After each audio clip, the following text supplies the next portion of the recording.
Abon Nonsia. Peace. 104.3 FM Sunigana de Shmaima. Yamamuni na jo enumre e Branston si de nonsia kasebo no esomo. Kasebo yi assign am okay 101.7 FM so need 100.9 so wokumasi hello 101.5 radio stations e wo Ghana ha ene amahodo so bebro ha ene fa ye kasebo ye social media platforms ahodo betimi ne akonakra na Facebook live ye peace 104.3 FM Facebook Live, a Peace 104.3 FM YouTube, a Despite Media, and Semno Ebony. Adeche bosumi a wo mi da to so dun kono so afa wo hwe akwantuo ni akwantemponsem so bekwa kopiem wo mrahye bedwafie wo kokyerechire mu se ebo ana se tuo bi a adwumaku o hwe wiemhyen adwuma so ni na kwantuo so Ghana Airport Company wo twa ede ama wiemhyen adwumaku ahodo se wo no entua no emuti sei. Directing the Minister for Transport to appear before the House on the 19th, that is next week, Tuesday, to come and address this particular issue. Abanko ntabu for penny HSS abre no inflation no anania mabo no eso atia ba form kakra wo de toto busumi ya na edi nkan ne de ne ho a busumi mienu mu de no atia ba form na aye otemu afo penny mame Justice Gertrude Isaba Sakitoko no wo de atudwa sensem bi ha adwen pa senkrofo be fa case di akoto court ba tan anim na so ye be fre case no wo mu ni ho eye ni sasem wo bosa afo ne kokose wo mu hwe ne wo mu nyai ye ni adaje aye ntuba yie enti so wo de wasemba court ba tan anim a ese se wunya bre na waba court no anim na openia wono na woye futufo mapa ema mansan kubatan se ogina ntamu senior UN mediation of advisor Dr. Emmanuel Bombande wodi atudwa se abatu Ghana yeba betu yi ensese enunti egina so masakasaka eni hro yeba oman ni mu. We cannot have the repetition of the by-election of Ayawaso West Wogon, the violence that we saw in constituencies like Ododo constituency. Na so afo ana se oba waboni din so meye so afo obehwe sikasem so wo mampani atenaye abena wo sei asare e de atudwa se eniema bi na ehye aban a ema no ekọ IMF na nkanya aban pe. We took that bold step, the president took that bold step for the sake of all of us to make sure we correct what had been done by COVID and other external shocks. Habizan for waiting some kai bi na donhwe ba ko de brem se nwenu sia brem kasebo wo peace ene yenuanom enkaye no eso wonu a waso ya sia e de kasebo ibremu ni Oson's chemist and the Oson's garlic capsules abedwa so wonu mo bia e ma we immune system na sojiafo ni padua no mu gina mo na so ebo adwuma enye no nko asan the Oson's grab mixture abedwa so motofo no nkwada no omususu basa wodidi wi asa na bohwehwe no wodibi na yi adra wo hia eye Oson's grab mixture MTN we there for you everywhere you go network awoba so wotimi se wo browse ana data bebre Hisense Ghana e the electronic appliances ahodo aba refrigerator chest freezers ni nyina wo ho eno nti wo ma waso ate se Hisense everyday prices for everyday people. Amen Scientific Herba. Na Amen Scientific se wo mo ye expert ankasa eba emubuo yare kronkro yare emane mema amopa wo ni nyina no na stroke and afesu infertility ho asem nyina no wo bo no homoden chronic diseases nso Amen Scientific agent na so eye Duffy roofing systems for more aswante se wo the long span roofing sheets aba IBR IDT self lock self tiles standing seam ni nyina wo quality trussels aluminium and allozing materials colors in the sizes ahodo sabre with the 10% discount ma e allozing orders if 0.45 millimeters e 0.50 millimeters and unti Duffy roofing systems yet almost one sorry na Novos Industries and Trading Limited and so wa baneba papa say occasion bia say bia ukọ wedding eyie ana party ase ya sorry na say drink na wo nom no ye nkyero ho Novos na kire say wo no ade papa de wonya tasty bi da say de no Novos range of drinks eno na aba no manfo nyina to aguso nkrofo to bie wo ma wo moton ade to bie na ye ko ba bia nso aye num bie na bi te se coconut milk drink na ye Novos coconut milk drink na wo nom a na se wo bon sampa coconut na ededemu saa na wo we na wo nom na ye de ye wo Novos original na flavor melon banana pineapple mango ni nyina nso wo ho Novos Industries and Trading Limited na dia ba Ruta Herbal Limited for nso enie na we ye Ruta Herbal products the Ruta Herbal product eye ne say eye Ruta mixture ahodo etimi boa na malaria de and knocking it out completely e born to form to say de David Echagoli atiti ato form no eno eye Ruta mixture no a etimi malaria nkasa ya ye e de amawo ye de the finest herbs and ni nyina no ya fa be for kwanso e kire sampa etimi malaria e na Ruta Titanic de ejai mo atai for de jeje mo no e betu ne se banche na no achi moja edu mrofu sane no bibia be koyi amaw amoni aso yi Ruta natural product for and the ababe som ye wonu so special ice natural mineral water abudun so bebia do sika beto e ye best point savings and loans yani ade kase bono ibramo ya kunama na afi akosia ago aboaje afi kase boni mu nsem enim abna osasare kanenu no yeso afo abedi akire o hwesi kasem totoye so na no mampani ye nsesaye kakra no waboni din se o meye so afo ankasa wo beso moman ahwe yesi kasem entotoye eso ya wo be na dwuma fi mampani atena ye enne no okoto okopiem na chebedwa fie anototofo no anim ema wo mototo na no ehwe na ni so ade hunu empo ebra no eso afo abedi akire no ne modemmo ene ade ne enne dibra fufuo yi sede obesi abo adwuma ede afa enu nti wani tua ye drama fonso ane aka ya nom no wa hye ho dada no wosia akwa akohwe sikasem so de ombebisa se ede pa ene ma akua Ghana sorry evman no kra so kwa emefo ye ena ma achim da se jama achim da se ena abenasia miwra no wedi akom no nchirimu esi pa ye ginansem mienu efie de bi e kan no ansa na ene de efira manamamu amanone ana abonten de external shocks enu so bemu abena chiremu ene se no si efie no wohwa na sidi ni ahoden na da ne da sidi no ntimi dollar no enyina nyese nkoni ni nyina pe no wo munkwati penkon de nanso se de kane na nka sidi no epeja no na afi de sesi ade ne namu ahodwo ti wo ticho afi yenso a yesika sem no enyi se de ye pese enyi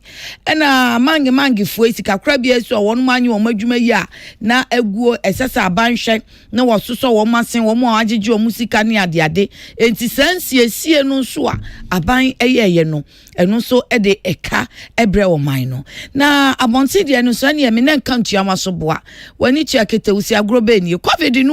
COVID-19 so hadwen pa na bi si wiase da enti eno so nya nshinshanso na afi Russia ni Ukraine tokwa no ti ni nyina no na chese yen no yagitum sei ni aka se yen kwa IMF da ye yo man ye di ho so ya na ya sase ne ya bodende ma ye ya dehyeman ti yen konko yi obi a mesre on fem me kakra mo mbusia kakra na on kire me se de me toto me ne manfa enti edu se etwa se aban no konokra no na eden na so be man sin so mo ansa no ham be man so na num aduru a enwo no na esese wo kwada enu ti na aban ekọ IMF.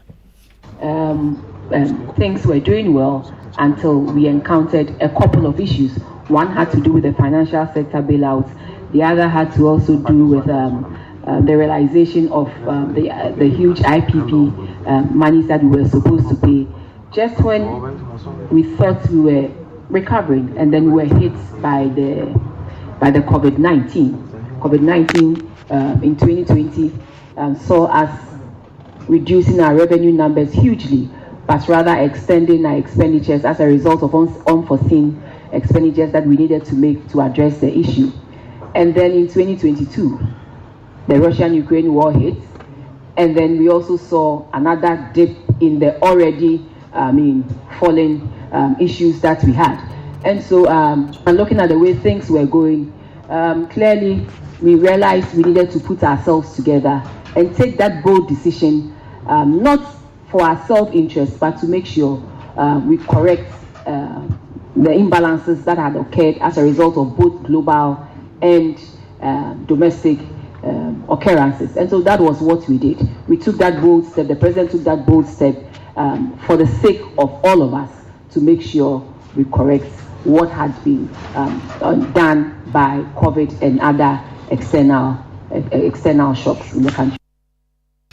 Na obisa no anase woka se abadwafo ni bi se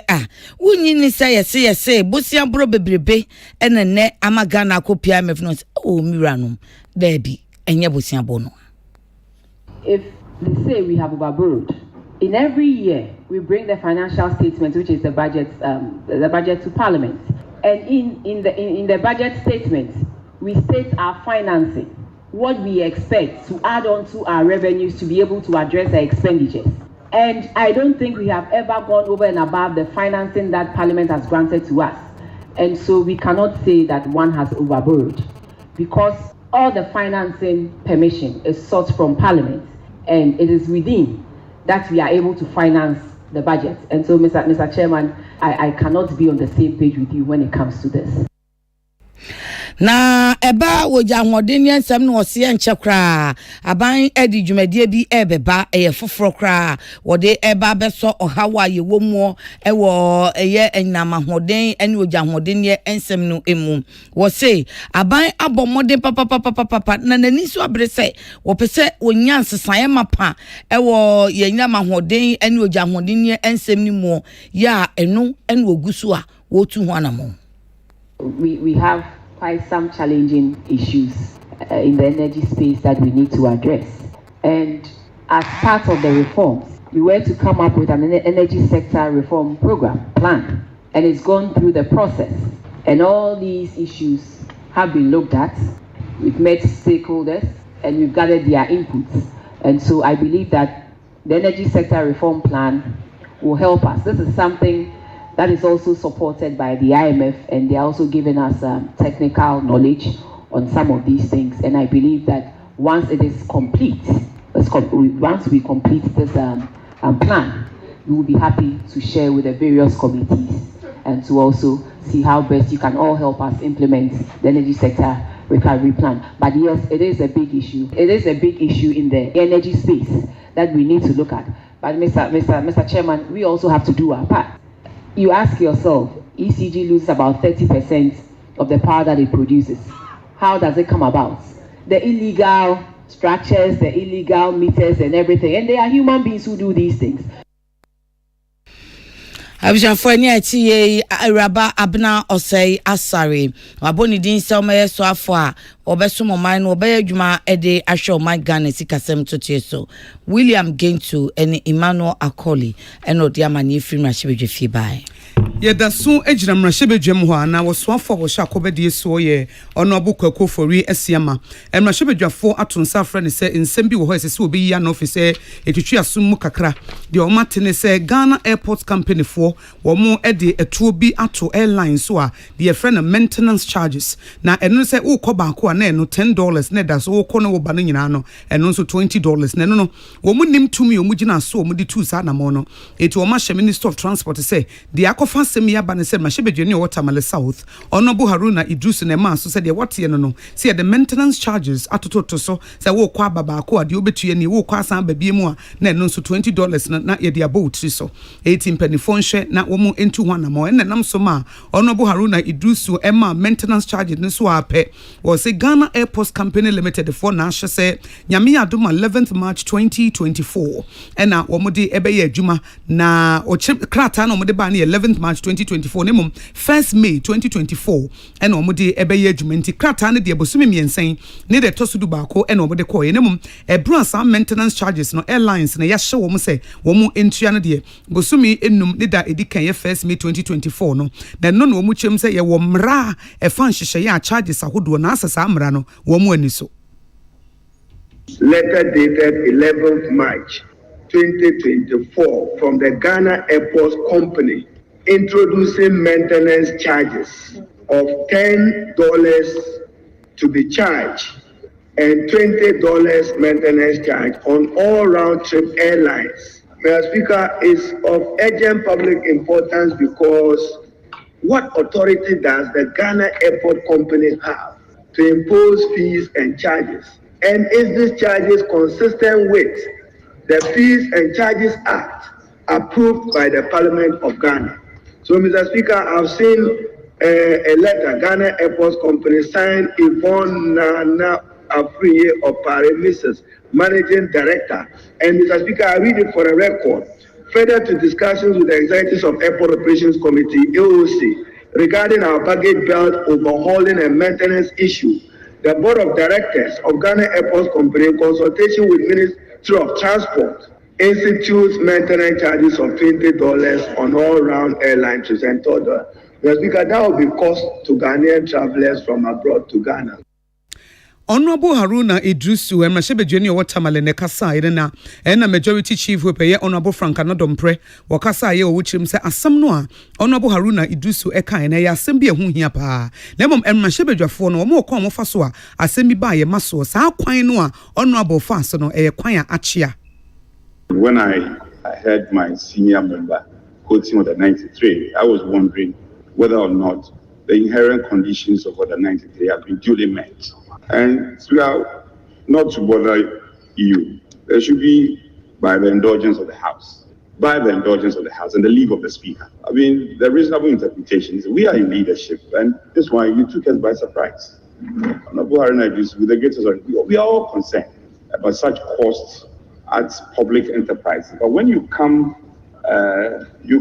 more or less, for want of a better expression, through the window. When you come through the window, we all guess, yes, he's entered, but he came by the window. So I will plead with Honorable Haruna Idrisu that next time we should all be carried along so that it becomes a collective, a collective decision by the House. I'm joining you, but I'm also, I have some reservations to express. And I want to express, say, that if you had informed us, probably we'll have more to say in showing solidarity to your call. Majority Chief Whip Honorable Frank Anodompre won ne kasa wo chem say Honorable Haruna Idrisu Tamale South and Mashebe Jene mpoma no fa mu no huriye e de kansa asem ne brepe mu no ya won fa ekwan no so na wo nyina enter na chi owie na minority leader Dr. Atofo Sinchem say Ghana aye ba bia eto no etwamene bo ene ye de e ma ye ntisi ya hweyi a e be hana state owned companies ahodo na enterprises no wo mo sore ya na o mama charges so na o mo de asensen yekom. Ghana is gradually becoming a high tax regime because of some of these taxes that Parliament does not approve. So I heard the honourable colleague when he said that the Finance Committee must check. So Speaker, I'm a member of the Finance Committee. Finance Committee has not approved this. Again, fees and charges does not go through Finance Committee. It's subsidiary legislation. But this morning we looked at it. So Speaker, the letter before us, as shared by the Honourable Haruna Idrisu,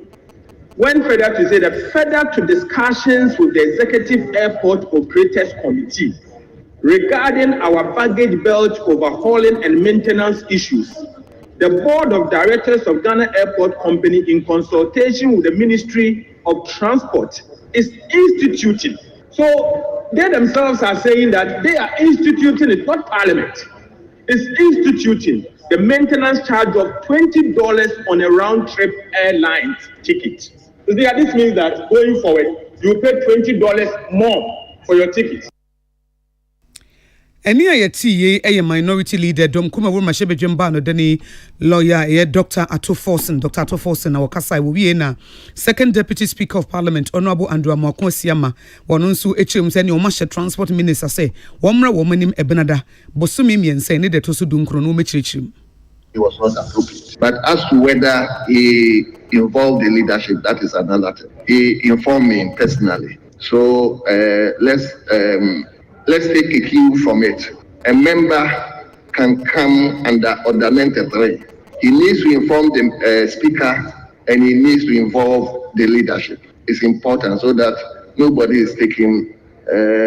unawares or we become ambushed in this circumstance. So with regards to this particular issue, I'm directing the Minister for Transport to appear before the House on the 19th, that is next week, Tuesday, to come and address this particular issue, because the airport company cannot sit by themselves and say they are increasing charges, fees and charges on their own. So that is my directive. Second Deputy Speaker Honorable Andrew Amakon Siama ne kasa Emmanuel Akole ni William Gintu ene de besumye. Ghana Statistical Service ayen sesen ahwe hu se bosumi mienu a ye free mu ye yi no sen na niema bosi etie ewo my Ghana mu nim se wonum ye no bosumi bia na wonum edi betu dwa no wopani a woda adwumako na no Prof Samuel Kobina enim ena ene wode etu nsɛmtwɛfo anim wo kyerɛ sɛ yɛhwɛ eniema bi tse enuane ene anonom de ne de tete saa ne bo no etiba fam kakra bi so de toto bosumi ana edi nkan wa afin mu na kyerɛ sɛ enahi a ejina 23.2% na ogifo bosumi ya February no tede eniema bo isi pagya kosoro ekoduru ye no wo se na anu January de no de na nke nam 23.5% enti 00.02 bi ana 3 bi atie free so kakra na kyerɛ sɛ enye kra eye esan sɛ esane bank kakra no de na emuye ya enidaso enso ewo mu. Yes, the overall rate of inflation from a food and non-food inflation perspective. For the month of February 2024, food inflation is at 27.0%. AE were formed by 0.1%. Also, in the January rate of food inflation is 27.1%. Non-food inflation were formed by 0.5 percentage point. Also, in the January non-food inflation is 20.5%. And CCR is 20.0%. Yes, AE within food, also in the non-inflation also. Contribution of food inflation contain oil about 49.4%. In the 13th March 2024, Ghana Statistical Service had to go rate of inflation for the month of February 2024. For the month of February 2024, rate of inflation was 23.2%. Each year they say it's February 2023, the total February 2024 one. Inyama nobo ana nyama yetu call air services are yenya finko nobo sold by 23.2%. On a year-on-year basis. On a month-on-month basis, the January 2024 to February 2024, Inyama Nobo Akoso by 1.6% for the month of February 2024. From a regional perspective, Eastern region and inflation was Eastern region the overall rate of inflation is 36.1%, and the OT region and inflation was 13.1%. We aduane de en wo sesen kire ye no na de enya aduane de a wo kan se non food no so wo se eno so de na emu ye sa tia bafom ekosura na akwa hunchemu aduonu pepepe 20.0%. wo se wo de etoto ye January de no ho na eno eni number se 27.0 na che se ne enya aduane de no so abafom anisa. Yes, the overall rate of inflation from a food and non-food inflation perspective. For the month of February 2024, food inflation is at 27.0%. AE were formed by 0.1%. Also, in the January rate of food inflation is 27.1%. Non-food inflation were formed by 0.5 percentage point. Also, in the January non-food inflation is 20.5%. And the CCR is 20.0%. Yes, AE within food, also in the non-inflation also. Contribution of food inflation contain oil about 49.4%. Now within food, vegetables and fish and other seafood and weights and kese or food inflation. That means na driving food inflation. My food inflation or contribute about half of the overall rate of inflation for the month of February 2024. Dr. Professor Samuel Kobina enim Ghana government statistician ena yetin kan Abdullahi Dasmani eno chrobai. Ye kuya ni mo Dr. George Donfe economics wo mo oman no de ye wo yetimi tutu no ye mamfaso de efrimo eba ne ketua bi kura na ye bebre na wakasa de atodwa se ebranso se oman Ghana ye kuya nim eba inflation no a ya bo so no a empendodo ne mabo ekosoro no wo wani da so se afin kwawe 2024 no na inflation empendodo ne mabo ekosoro na aye beye ohanchemu edu anasa 10%. eno nti sa the rate of increase no ever prices no ne mabo ne wonko yesi ekosro trebia umu ho akonta no na yo hanchemu mienu hanchemu miensa babia Ghana ejina ne de wo gidie pa se ebetimi edru be yo hanchemu edupe 10% ebra afi ne bekwa wie na che se yabo ye homoden na wo se Ghana afi na asa ye de ye ho kakra efa nsunsanso a COVID-19 no ema ye ni subri ye na Russian Ukraine war no ene ema ni nsunsanso e ba ye so no afi na ye free mu amenam so West Africa monetary threshold no kra omede tudwa efa Ghana ye GDP ho no wuchirem uhwem kura na yetimi abo ye homodin a ye gina ho e baaye be yo hanchemu aduosia ensia echipo enan ye 66.4%. Eti we chire se ampa ne ye wo fom pa a moroso a ye beka se bia Ghana fedie eniema na se kampo amene ye na ebra wo kasafa inflation Dr. George Domfe echiremu ebiem se na no ya na yehu se inflation na se mpendodo eniema bo kosoro no asan amane musu kakra na this up de na bane se ye free big global oil prices amansan nyina fa ngo ne yekofa no se ne bo no kosoro ebi beka ho ena de to so mienu ye free big capital flight as a chire nyina ene se companies ahodo mu fra mo no ne aba bebie nyuma wo Ghana ha no ye si afini mu a eye first quarter no boso miensan edi kan no emra no ma ho kwan se wo mfa so mu nyaaye no wo mfa nko mu krum eti se adwuma bi wo ha na enye Ghana adwuma na emfa no se adwuma no bi a America fo adwuma anase English abrofo adwuma na wo ha no a ebra mra no ma ho kwan se wo de ne sika beko ne krum no their friend capital flight no eye first quarter of the year boso mi ba ko mienu miensa no mu no a eti edu sa abre no a emfa wo ne wo economy a eye se wo sika se megya na so nam se wo mu de sika no ko bebre no na ama Ghana cedi no na ho de no aba fo mfi se dollars no wo mu sisa no nyina de ko efi se eye mra no na ama wo ho kwan se wo mu ye bibi ete sa eti se first quarter ni twam aboso miensa no twam a o wani suade hunu se cedi no besan agya na so biem na abɔ no ho emoden. January at Kosoro Kakrako 23.5%, but no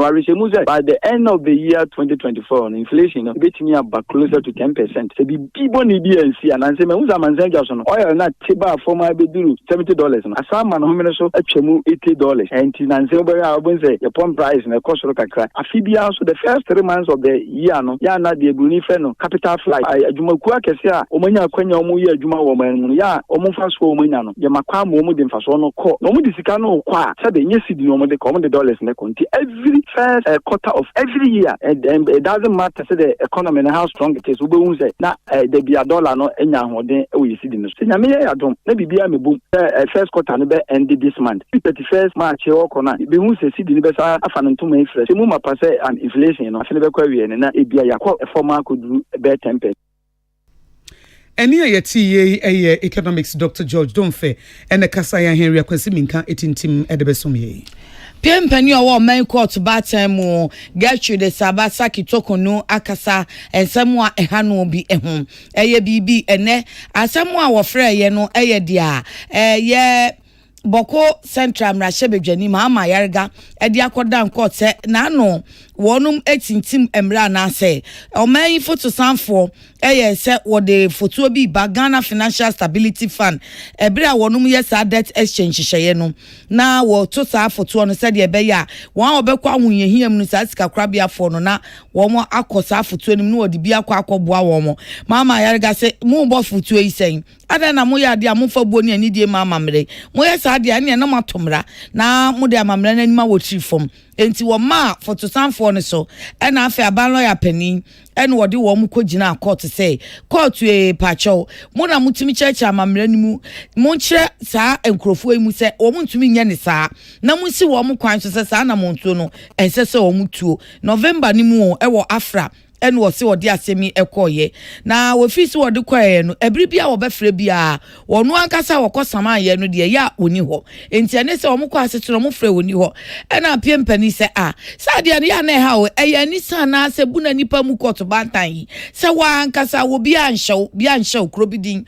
wo de wo case aba yentina so empani abetina so lawyer fo yi aba afi wa mu na wa besaman no ye hwehwe wa fawu ye hu ba bia en wo se ya kabinum ho se si ano se wa wo de wasem baba bedan koto batan na ye betina koto ahyeda wa ba amane ye bedwamu obi ate da koto betina se ye hwehwe wa ye hu a ene ye di asem ni wie na ebubo wa koto betwa kama ja wo ye ne sa ebema ebi mu ahu se untumi emfa koto no anim enwoti fam ana uma wani ensa wonum sa won kan se men saman na emom no ye ni adaje ye ntuba yie se wa ba be saman no nko ade se unya bre se koto this asem ne hyese ne ye bedi a se uja de wo ye bia na bete unya adaje anka wa ma na wa ba no wa ba betie se de asem ni beko na wo mfa asem no medan koto e ma George for metena se a lawyer for ma na wo so mpa ba bi mfa wuti nom enkoye de opeso ye ene na wo ba ho be ye den enti wo se nyame ya dum a bosumi num da to so nwotwe ena saa asemi hu no wodi atemu obeba na emom se obi a obesa anya sama ma yega de nku an wo kenu na aba enti asem ni bi na wotwade ya dance ana wodi ye nyina so de aka na enso ekwa ma obi a wodi na asem bekwa dan court batan ni se fi na ekwa wodi wasem ko dan court batan nya adaje a wodi bekwa ye frɛ asem no na wo ho nya sa wodi akwa na se media abra mu munie na de ebesie no akire mabo mama ne ho na nya sa adwuma no eno ene piempani Gertrude Sabasa Kitokunu ne hawa ene wodi etudwa Philippa Atanga en wodi asemi bae Yeto so nyame adoma December 2024 Ghana kwasimpie akwakoto aba na senior UN mediation advisor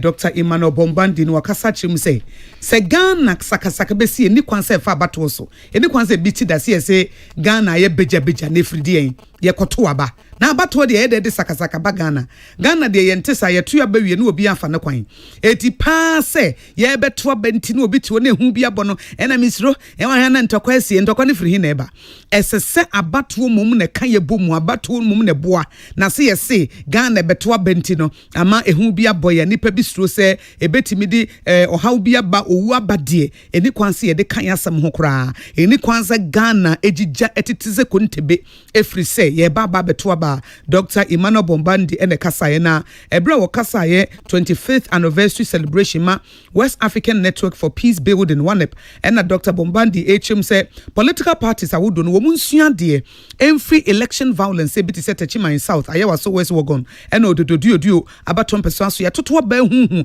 enema bi ekoso na ensem fata enti yenkoye chini musa ye ho say ede ne de saa de no ebae ene na ye nyansa ebra wo sua bibia free wo past mu mistakes bi a wo ye no se wusua bibi free mo no so oh de odododio ede sakasaka baaye ayewa so West Wagon na techima in South no de ede baaye nie ene ye kwan be na ebe fa so asia no kwan a ebi NCB enno na kyese ye koyenim ene o kyeremu se electoral commission no esese nyina ye ta wonachi na ye boa no ye wo madwuma se ne esefata na abato no so obi ene no wo nso so ye o mafamu de na ese obi ene na o kyeremu se Ghana abato a ye to no esese ye dwene wo man no ho kane enye wo pesame nkomunyanti. Why should an election be the basis of violence in a country? And if we are at the moment talking about our own country, we don't need to look elsewhere, but to learn from the lessons of the past. We cannot have the repetition of Techiman Saf. We cannot have the repetition of the by-election of Ayawaso West Wagon. The violence that we saw in constituencies like Ododo constituency. We should look at those unfortunate moments of our political history as the key lessons that we have learned and resolve never to see a repetition of them. How do we do that? Support the Electoral Commission to continue in its impartial, professional role of bringing all the key stakeholders together to constantly define the rules that govern the elections to the satisfaction of everybody. Na oba bewie no ene wo chem se sa na sese ye no ne ye ne sa ebetimi abo man no ene ayeti ye eye opanyini aye senior UN mediation advisor Dr. Emmanuel Bombandi na okasa wie na executive director ede Emma Wanebukui a wo mo ene from West African Network for Peace Building eye Chukwumika Eze ono nso echiremu biem se ehu behia pa se ye be mo ye ne sidie ntia ye to aba no ho se de be ya sakasaka kra de ye hu echira kwan. A collective action, and therefore our role in elections in West Africa is to support election management bodies, support political parties and political actors to make sure that we have credible election. And so our contribution is always to focus on issues that could lead to violent elections. So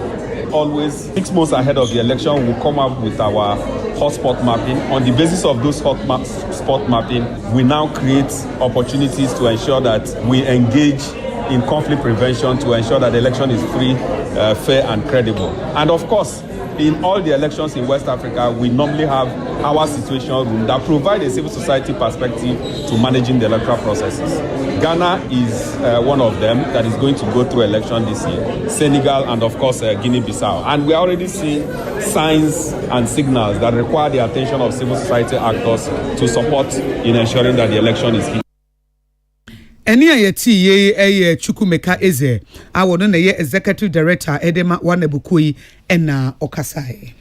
Yankwa Asante Mantem ni mu ene Kumasi Dwa kese mu Central Business District onum nya ahokwo. Ahwo ye task force a wo fi Tree Crop Development Authority. Afe Customs Division a ewo GRA ena National Security for the Food and Drugs Authority. Na say ye tetetete a enkrofo ahase a wonum ekra anwa ye di free baby eba nya kra omo kra ba no na mretia nanso aso omo fakwati kwan so ye nwanwa kro baby kura free efisa ahyansudie bia ni ho de obeka ne se label no ebi emo ho enu ti na sa akuakui eka bomo wa wo hwe to asem aka wonum so omo hwe omafo na pomude sa de mode ba impo anso FDA fu ahwe mu ahu se ye ena mo kofa brega na fo so omo metoni na ekina enu so ankwa ankofa asem amedue o mine so enti sa task force omo ko ye pani anu odi wo manim se coordinator ye Dr. Paul Kwabena Manin enu o chemu cha Asante man bofo pani Samson Kenya meche se ya ade a wonum epese wo moma adwadifo no te ase se wo ye ne sa wato o man Ghana mra wafom se ye tuo se ye se hwehwem hu se aduane ne hote se woda sani bedi akoni mu ene ne etete sa ni nyina ene se wo mu egu empo Ghana ha sei enwuaku a wo mu ya anwani bi e wo ha adwuma no ni nyina etie o man Ghana mra ye won hyehyeye a wo se ye fa so krania maba na momu yo ho kwaku ananse se wani ati bebre wo de wo mpese wo betu ato aya ne se wo dwane to nanso no na wasan kura so atomra foforo se wo de omanfo no apomuden ensem ato asawram ni nyina no enya de eboa ema oman kyekyereɛ etumi ekoso enti Dr. Paul se na wo mkoduru dwom ho no enya se niama no kwa no wo no mkogyeje se wo no mo de bia fa kwati kwan so abeduro no ya sisi dabi ebi onso wo fa kwanya ne so na wonom de aye nkyerɛkyerɛ e de ama adwadifo no se wo mu nimu a enye hwe akaka egugu gidie sunso nti bia no wo mu brafi wo kaikai wo mu na wo mu nimu no nso wa kyerɛ wo mu ama mahu na kyerɛ nko wo ma medam a mebobna na wo ma sisi ye niema mo pesi ani dien ebasa emwa ye call no you say product bi ewo ho a your friend Roach sa Roach product no ye wo two brand ba ku free Malaysia ba ku su free Indonesia ni free Malaysia ni register ni free Indonesia ni register but ni nyina e the same brand ade kro ntu duru a unya den ana anwanso a yedie no ye won ye de yasamna ye won ye de biscuit ye won ye wo mu ahodo bebre entina eye akwanya se FDA for ebe peke na o makohwe se anwana ewo ho a omu register no ya de yedie yana etina eyeso omode nkrata to so se ya mom detention se ye sizi agum shop wo mamonton se omobeye omuhwehwe mu nyina eden awie eno da nchen so a product ye behu wo market no ese ye reso omatu om duties na ye om taxes se product no omuntu ya na customs for so afa edi hu dwuma ye ma se ye ba be harazi obi o ton nema wa wo ton ade bia hwe se ade na wo ton no ye ade a wunwie ndi nkonya yare ebia na wunim enti ye create sa public awareness ne se product ye registered by FDA no enya ade ye se wo ye den wo ton. Dr. Paul Kwabena Manin and Warrior Task Force one wonum call Kumasi Central Business District ono warrior coordinator woda womo ano na ansana wombe free wo crowd so mo bra chire ko ye na ena adwadifo ne adwuma wura no mu a wonum ewa Asante Mantem ekuo ne ye frɛ no Ashanti Business Owners Association wonum so friends and chofo no omusemo mra ye so ye wasemka enye se obi ebehunahunu obi a wo hadwa ne yedie na owura wo se akoto ena ejina mu kasa ma wo mo ena omusi bibi etisa no support ho na sesi adenti no ombetwan a wo muti dwom wo muton ade no na mu di mu nkrofo di machi yo sede obi abokro no anase obi IABB sa na eba sa eno so enye fe enti so womba wo madwuma ye di a ene authorities no wo mu enye wo madwuma e wo nsu ha no a enye dwom ho yasem nyina ne se port na eyi niema no nti aban ne hwe honom ba bia niema ne firi no omo aye omo responsibility se omo hwe se ye de niema be ba krom a niema ne papa no omo adwuma ne sen aso omo so ye den hwe na niema e free borders eni ba bia ba no enti me nkoba se me ma koto niema e free supplier ho importer ho na me no me ton na waba se wache no say e free hin ne bae niema no e ba no custom for no mo ye den nya easy se nem rem betimi de niema bia free tema ana boda bia baha abra wo bi nye duty eti ebese e ka se ekwan bia so mo hwe kwan mo befa so a obi di niema ba o man mu a mo betimi aye den ene ni pakro na kasa enya saade a ebedi ye ho na se on ba se o mo ba be ne yen abaye saade yen twema wo mo because akwan a o mo ne ye di no yen ti ase Ajao Sakoto Kuoba Ashanti Business Owners Association. Ashanti Mantamu Yamani Bofo Penny or Samson Kwame Amiche and Odin Cray Ebai. Opinion wa the National Blood Service Chief Executive Officer Dema National Blood Service onu na yomo muchumuja omo process so se bibia ebedimu ewo Ghana ha Dr. Shelley Owusu Ofori na wose 2023 National Blood Service Ghana omo bo mo modi ema moja dodo omo pedo monya be 98% and also hanchemu ediokono enwotwe ena omo enyaye na wose 2023 Annual Performance Review APR and National Blood Policy Dissemination Day omo no National Blood Service Ghana ene kikasi ni ewo mo headquarters eno ewo Kolebu na botaye nyina ne se afibia no omubu akontamu se modin bobe ne yebobe bibi ne yedru na bebia yedru no nso de ne betimi aya afa ho a ye betimi akoye nem na 2024 no ye ne swade hunu no betimi abamu prekope na no no se wo hwa ade omode ba ye se give blood for moja ma give plaster share life share often enkwa ena wode ma ebra wo ma moja no omanfo esomu ankasa eno nti Ministry of Health asoye hwempom din so wo mo ne ku ahodo mo ne wo mo konakra na wo mo modin boka wo binti ena National Blood Service no wo mo ababedru babia wo mo edri na eno ena CEO ma National Blood Service Ghana Dr. Shelley Owusu Ofori HM biem se 98% na wo mo dru ho no eno nkyere se ho ano mbetimi agina wo mbetimi akomanim kura asene saa evi se ebra COVID-19 bae no emo mo dwumadie ne to apen kakra ekọ na chi na obi amatwene moja obi amoa na sese asa wo mo free COVID amane hunu ene na benedie mu eti omunya blood no ye 183,000 unit I no 2023 no modern bo awoman no edebo wo mo eno no we are collecting 183,000 any HRA. In fact, your target I set here the MCHB be 98% of your target for the year. Now so you mean say as a mine no I was say you to me yes chance nti yenye happy say yenya 183,000 e pese ye 4G ahead na you to me nya brosa ye pese yenya 10 units per 1,000 population. Sana World Health Organization say o mind bia nya ni muja sem nyina ebeto din obi ahia muja obenya bi.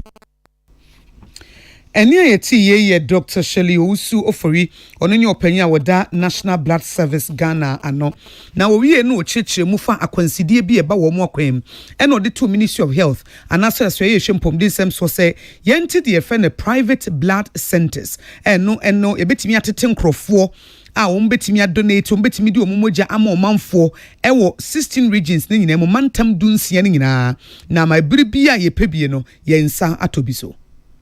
The challenge pie access, adequacy, and safety. You need presence in many of our regions. And I need presence for honing last year. I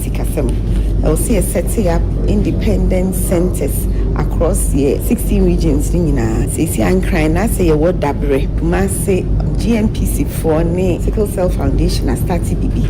It's almost 70% done. But I have 14 regions now. You believe you say yes, setting up independent blood centers in the regions. We do omonya hospital, na omonya clinic, omonya nipa. But omoko out there mobilizing, no more training, no more advocating, no more educating donors. Omo collect it. Now for more distribute, my hospitals near here na. Ebebo. They are to your ministry and as our projects we normally go finance. Na finance for so SCK funding. I the best centers. Eni ayeti ye Dr. Shelley Owusu Ofori a National Blood Service wadano spend the love adade ene tintim edebesomye. Yate asemwa eha eye arehusem aniwusem animojafrasem a anim guase nanso bankata chie mfia duosia mienu nanu mienu hwene santamu sia duasagu nanum ayeni yi amono ankasa na senimu mma mienu wone wonum ada wokuani ya wafa ne baba yo a anasa ne mama yiwa mienu mpo ewo ango dome abra wo wasampo mensin mu wo atoye mantem mu no na asem no fere pa na ne yire a oye araba kakra wono de wamfa asem na ansie ebere a wote ye no ohu ye no wo se agya waku a awa bone de oware bia se wafa nkokora kunu no na abọ so na so de meyi no totwene mekọ no makọ akọ report mi kunu efi se de wo de aye memei enye fekra etan na sa asem yi eni anamontuo yi a araba kakra tu ye nti ene atoye mantemu woba pani a wono na wohwe Emma ni asitinam yedie ne bambonsem so regional director Magenda Maribel Okan wa boma menu abaso para bakakra se wa ya de se onya akokoduro twa ntoma si ne bo se we de esese meko ekobo posi amane efise de mikuna ye no mekura ye mefere abusu sem achiwade kura ena mikuna ye no na sika sen nko ada na de nti a mame Maribel Okan wo bo oyere arabakakra baso ne se wo se manu bebre wade a wo se my house wife mitifie me nko adwuma me dia ware na me wade enti se bibi kitua bia ne nsahye ne kuna nu wosuro won tumi nkobo amane sika kura ode be faka se me kopo se han no ya na ya asem enti eduru ba bi na se so wotwe nkwada no kura fi be ma no wa na me fa nkwada fi anwa na behwe wo mo me akura be ma na tobi ene wa mambia di enti ebasa no wotim na sa ene ye bone no na ekoso na maami okan wie no se wo wura dane asare no a wanya mfia duosia mienu wokuani no dia ba akono no akono fon akono tantan ben no adana nipa bi so ani echese se tibua o se fedio aso wo mu de nyame bo wo mu no wa ma wo mu bi wa ye busu sempa wo kansemi eche peace nkoa meti asemi about papa ye onene mba adan me ma hyeme pa inte futu am de be ma awofo ne se especially ye ma no yempe bibi nye because oba o bibi ye no asem bi sa aba na sesike ni ho kra na sika ka crowd be fuka akoba bi obenya mwa no obetimi aye ba bebre na ya na ye dan ememe ya tete ya me hu se oba de se wo dan bema yes fine but me ma no bebre ho nso a ebinum so say ye ma edaachi tinya futu am de mama ma ani awofo ne se asem bi sa aba yenko the right institutions yenko report na say how any a solution before the person and me mboa baby the next person betimi akọ betimi aboa no betimi akom ho abjasa emwa no na mame Maribel Okan esan de ka ho se wo se ematan no so ebiem se eya wo mu ne wo mama ayiwa no sa kwada no mfie mienu kura wote kasa woda yafunu mu mpo emoja to akura no wote kasa eni se wa wona ba asasi so woni nkwada no eni nkomo woni nkwada ni nya yonkofa memo mu nya nkwada ni heke ni kaka bibia no wotiem na wobubom se jataburu wagu akwada ba ayiwa ne so ebasa wo hu a wosuro ayam hyehye wa bi wo ho enti wonyam gidi entumi ni nkomo nkyerɛ nkana sam nkyerɛ na sɛ obi mpo ye ne bibi bone te sane papa mpo esese no a watumi akasa de nkwada yi kan wo mu die enti wo sre matan ne sɛ wo mo ma maiwa no enye wonum enamfonom awarija de obi ampa awarija ye mu ba so susu hu dwen ho sɛ oba daachi ebeda nsan na tu mo na boa oba na ye nka se ya na muslim na ya na mom abuti nkwala no omo de ehu esomumu ehu no ebeba de but what say wo ba no onu a ogi ne hu de se onye bi boni bia de na obeka kire wa wo ye na se wo ye oja no mesre se ye ntwe ye ma na ye bom fom ben ye hu se na bibi sa ba si enya emwa no kra na bebe ko bia ebenya mwa ma om yenko enya sa emwa no se na ebe ya modachi ebe ya promprom timeka awofo mesa kacha awofo no se omo yenfa nkwala ne men mo na mo maye enfo omasem enya ya asem bebe ebe ko bia ebetimi aboa nkwala no so yenko ni ntimi mwa ye ma no atoy mantemu oba pani a wohwe ma ne mema ne asesem yedie ensem so se panyi kwanchefo Maribel Okan ena yete ne kan apia dankwa Rock FM no diamani efi ye kunyanim no ye call Santana Market coastal operators wo mo a coastal yi wo mo ye ho adwuma ekope fish ya na se opepa akopo bi chicken wings ne ade ne nyina ebia ewo ho gizzard eho eno wo mo se niam bi koso wo mo ne nye ho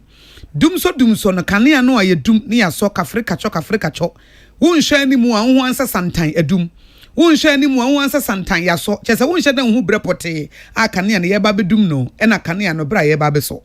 eto mbe se ECG for so munyi o masutese ye patcho bedum kane na nopa ana ye bedum na numere no mo de o manam osisi yi na se no an se wo ha na edum no wo ha ne se ne aso wo ha ne se edum sa intermittent power cut no ha wo mu adwuma nkasa if say coastal operators no mo adwuma na kane pa na gina so it is a dum so no na de ye adwuma no ma be chrom so ye de dum so no na ye adwuma if say dum so ya e no mampani dada John Dramani Mahama mo gina so e no mo to abaditi ano e no mo to abama mampani his excellency na Nana Dankwa Akufo-Addo eto mo de to Mr President na be de akire e na energy minister nim say wo mo ni ECG for nkasa no mo hu say wo mo ni coastal operators ni nhia no mo hunu ebredodo mo benya power no ne bra wo mo enya na se no ane se ne nam hwa na edum kane ane aso wo bra ye ne bre bedum ne de tete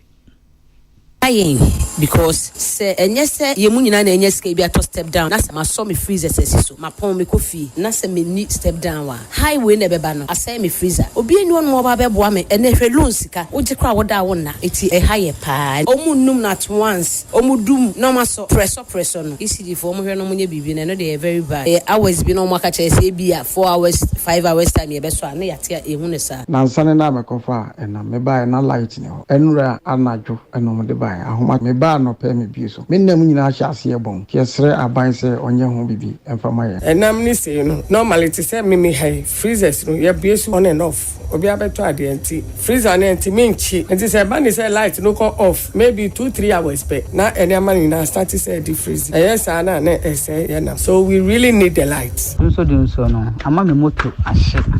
me nam nyina say obi ba ne nam na ye mremre me toma na wonto yes na do ne mpanyimfo munye bibi mfa light ho maye we coastal operators was Santana market ene kasa ya Portia Mensa Bonsu etintim e dia besom ye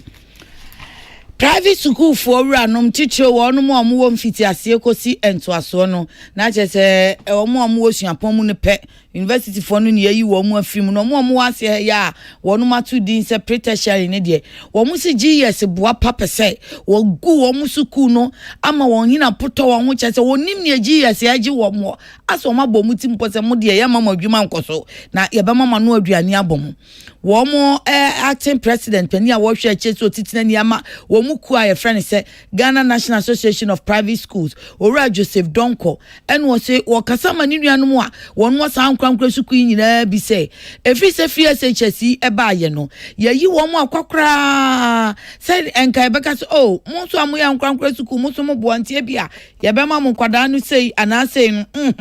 bibia sa ni ho wo si GS yi so wo a ne hyehyɛ bia wo be ye no ase wo mpese wo mo ya nkwankwa suku no mbepeja wo se na nsan kra de enkwada wonom ekọ sa private school nkwankwa suku yi wo mo twon fiti asian so hwe BC no a wonom modem de sunso enyenyenyenyenyenye na wo mo antimi tete nsem bi na ya na wonom pese wo mo de atesem be ya asem na de wo mo gina so de aka wo masem ni titiro pa eni sen safe idea yese BC no ansore na nkwada na atwa wie no kra no yese ai no so nhyehyɛ da ho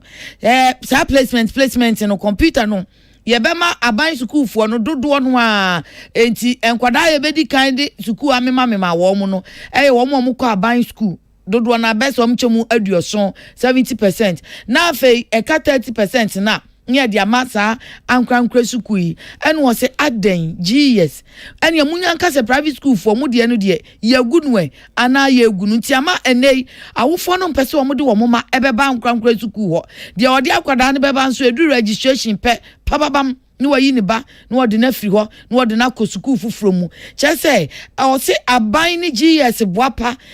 ka wonum ahye ye wo mu ayepemu ene asisire na nsan kra de omu de abetom kane no wo se sa placement yi BC results yi Kenya ya wo show results a wanya once ni sen ensia enwotwe ene wo be ko suku grade A school na wo fire no afede na said you must ai any agisi ahwe raw score no wo de yadan when agi wo bi results wa no me results be no me we ade wo twaye unya agigate ai minya 6 no kran so minya 6 1 says why ade mo da bi na de afa wo bi a wonya 6 no afa ni school no wonya grade A school ne maami bechi ne papa bechia jitu okotua na se nani bere no say me ba no watwa ene wanya grade 6 am say kohwe wo ba no Roscoe you soon need certificate so enti sa Roscoe sem no eno nso no ankrankra suku ne se wo mo boapa na enu kra so ani hwe che se yi yese ahyeda pese wo sisi wo mo ya ye pamuti a wo na de nsamanfo ye yinye wo kwa kanso ese brasamadu be yiwa no hwa na akwa asamadu ase aba wo se wo hye wo mo adufu che se wo mo kan kra no wo mo san twa mo hu hiro fi so obeka be wiese wo boa ene watomra wabodua nadane kodane ne wo hefa ama wo mo ho mete wo mo pa ya class my adwuma che enti NAPSIC now is an opportunity for ma no some baba bonten na ma be this schools na say yama Ghana ehunu yama ne because you say ye brepa na the first one 30% placement yedema public schools Ghana akra bi o Ghana bia ye Ghana ba enti eden na ekoduru mre bia nipa kon ode ne ba private schools no o say do say be placement ye for 30% ne ma public schools near 70% aka no ya be chagu private and public schools so ese sa de ne identity muba eto mu ntwa so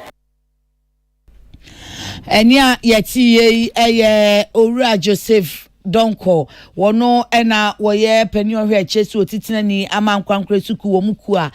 Ghana National Association of Private Schools Samson Kenya meche ena odi amanye efra santimantemu ebai ye de madwenkyere na madwenkyere ye de bremu no ye kam se Remy Natural Spices na yebo ye chido mama na dimo na Remy Natural Spices mo aso ate se wunya Remy Natural Spices pe na che se wo de papa na ye aduane ye wo Remy goat, Remy chicken, Remy jollof, Remy beef ye tasty ankasanye no nko a ahoden ebe aduane ne mu eti aduane be na wodi spices be na wodi de natural obo ade nsa no herbs wura mu kama Remy Natural Spices wunya Remy goat aponchi bia one kakra de steam na wi a wachie de ato emo ne stew bisuo ana Remy chicken bi na wodi ya mix ne kama Remy jollof na wodi afra o jollof no Remy beef na bia pese na ntwena mo nkwan krakra bi na woye na wodi eniema kakra bi ewo no adwene edi ko bibi etua na pampamu a ne nyina no Remy Natural Spices wo ho so be ma ne nyina akoye nti nya wodi na ebetimi aba ye mfa adwenkyere miensa bi na ye humi so yo enya ye nko Facebook live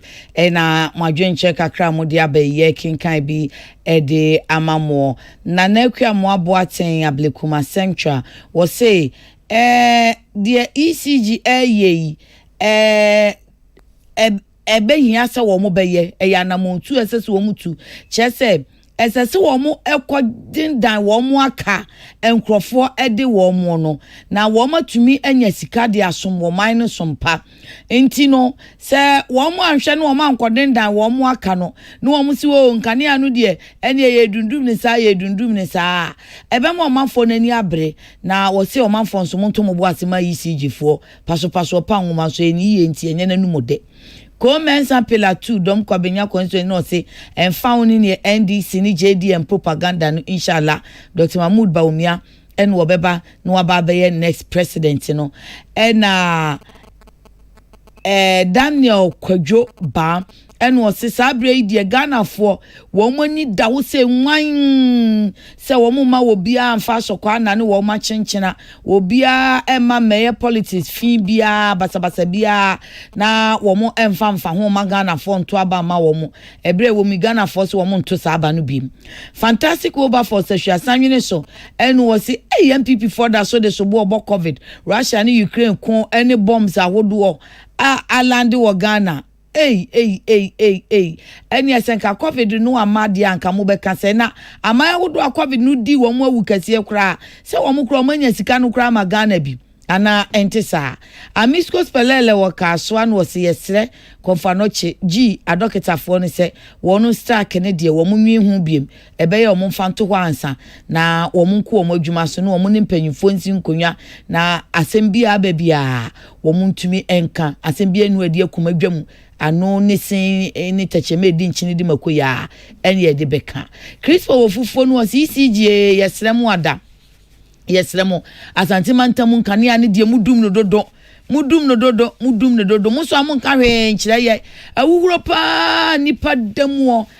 mama ya hometie ECG yesremo munaf wa kilo Adams wo se hwe akufo ado ne ba omi ade o mabọ man ni se to wo mabọ ne so ampa and master planner Junior Kentamposi MPP Royal Empire Protocol communications ne die mo bo adwuma pa wo se one way pe ene be ma Ghana afa ne ntuma pa afra eno ane se Ghana fo beto ma ba ma Dr. Mahmoud Bawumia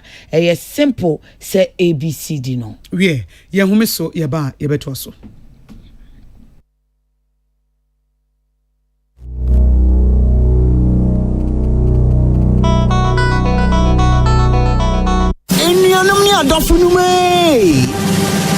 Telecel, Avenue. Telecel, connecting energies. Happy delightful June. Wachulala, swachulala, chichi soso.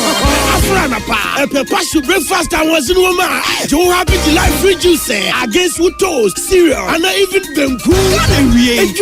bread and fifi. The most fringy man. Happy delightful juice. One of one. And you be here. I come here to relax away. So I know when you're. Let's say what a chamado. Happy delightful juice. Of an baby, I bring you all day long. One fruit juice. I'm happy delight. One different flavor. Different size. The number 1 liter. Number from NG 150. And 250 ml. A baby healthy life shows on your supermarket. Happy life fruit juice. Loaded with taste. Telecel Avenue. Telecel. Connecting energies. Tune it in, turn it up, Peace FM, and rip off the knob.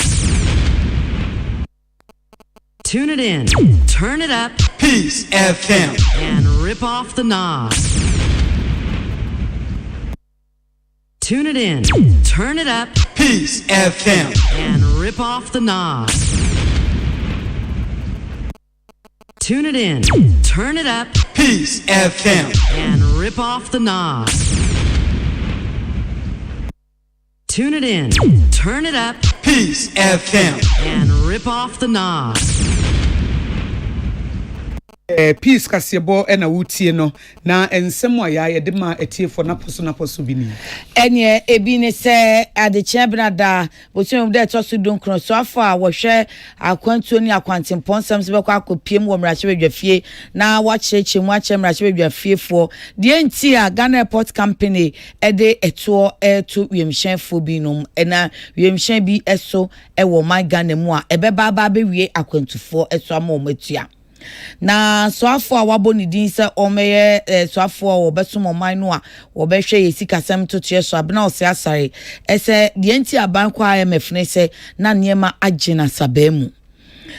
Ghana government statistician and as a Ghana Statistical Service and so de bosumi bia womunum sesen a womu sesen ma yehu se de niema boti gina no de abase na no bosumi mienu ogefo bosumi de no niema bo no se de ehwiri ko gina ayeni etumu ko soro a 23.2% baby edru ye enunom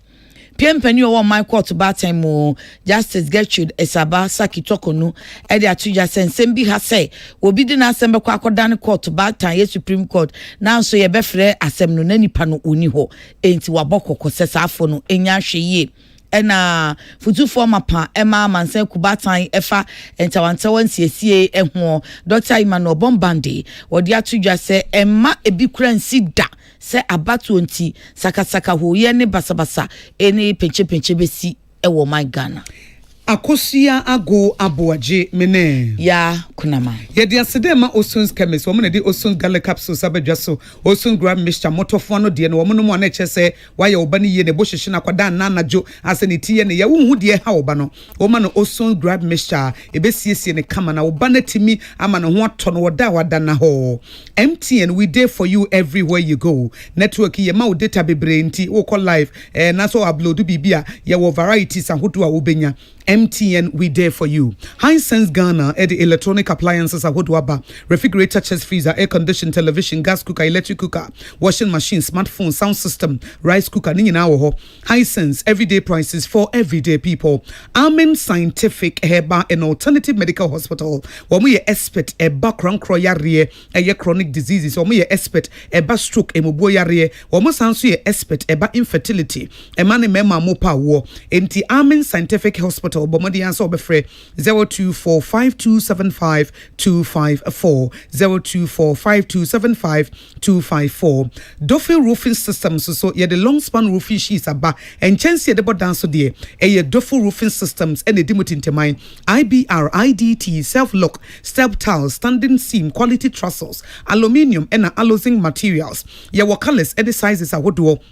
na sabre ye ma 10% discount ewo allo zinc orders a 0.45 mm and a 0.50 mm no say wo hwehwe Duffield Roofing Systems a enchanse de bodan so papa mu ahodo bebre mu asoto wo mu obi mu East Legon wo fi Trinity Theological Seminary na oba wo so ewo Allied Force Station echi hwa for Duffield Roofing Systems ewo 054 366 1716 054 366 1716. Novos Industries and Trading Limited near one the Novos range of drinks abba na sa Novos range of drinks no a drink papa say wedding a year party say said the drink said yes ya shape no pa anya asem ketwa it is a wo per drink papa be mo onima banyam wo no mo banyam the nutrients the vitamins ahodo wo mu a Novos range of drinks drinks no na wo hia occasion bia it will birthday pa na say we need Novos drinks wo ho na o birthday no show so we did here and as I wo ho ba yase wo say I feel na make up Novos range of drinks unya bia obedia dance ye wo ni coconut milk drink no ho Novos coconut milk drink no eno so wo ho ase unya bia utim sampa koya coconut chunk na de demu a eti ase de wan kasa wo de kakra de to wonum kakra to wonum ye natural and ye wo Novos original flavor ne melon wo ho banana pineapple and a mango it is a wo pedudu to a Novos Industries and Trading Limited fra womo ewo 0533 733 026 0533 733-026 TB 028 0533 733-028 na wenya Novos range of drinks ni bi Ruta Herba for the Ruta mixture ba I said they said meka no Goliath gina ho na David etwanity e de afri so no saa na wonnom Ruta mixture no a malaria no enoke ne down wan kasa completely na wo ho ato eti ene me yare ade achia na me ho dofe me asa me bofuna me asa me malaria ba eno so ne say Ruta mixture wonnom asa wo malaria no a asa wo di wo ho agro no wo ba tu ne se banche ama ho ato na Ruta Titanic eno de typhoid no etimi ne pa wonnom a na me typhoid no de wo mu ana aba kakra na ama me ho dodo me na me ti nyina ye me ya no ma bibidro papa ye de herbs aye Ruta Titanic no eno ne boa mamoje du mro frusane no bibia ekoka manti malaria ne typhoid fever de Ruta mixture na Ruta Titanic so wo pedudu atu ano afre 024 266 2220 024 266 2220 now with them now Ruta natural products the best in the market who no so a special eyes natural mineral water abujunsu baby adu sika beto a best point savings and loans yeah yani akenkan kasiabo me ya kunama ena akosia ago aboaji ya damase amamunitia adeshi na mekasa won kaibo bi anka odi twem ansa ne kaibo yi twem na afia so ansa ne asori so enti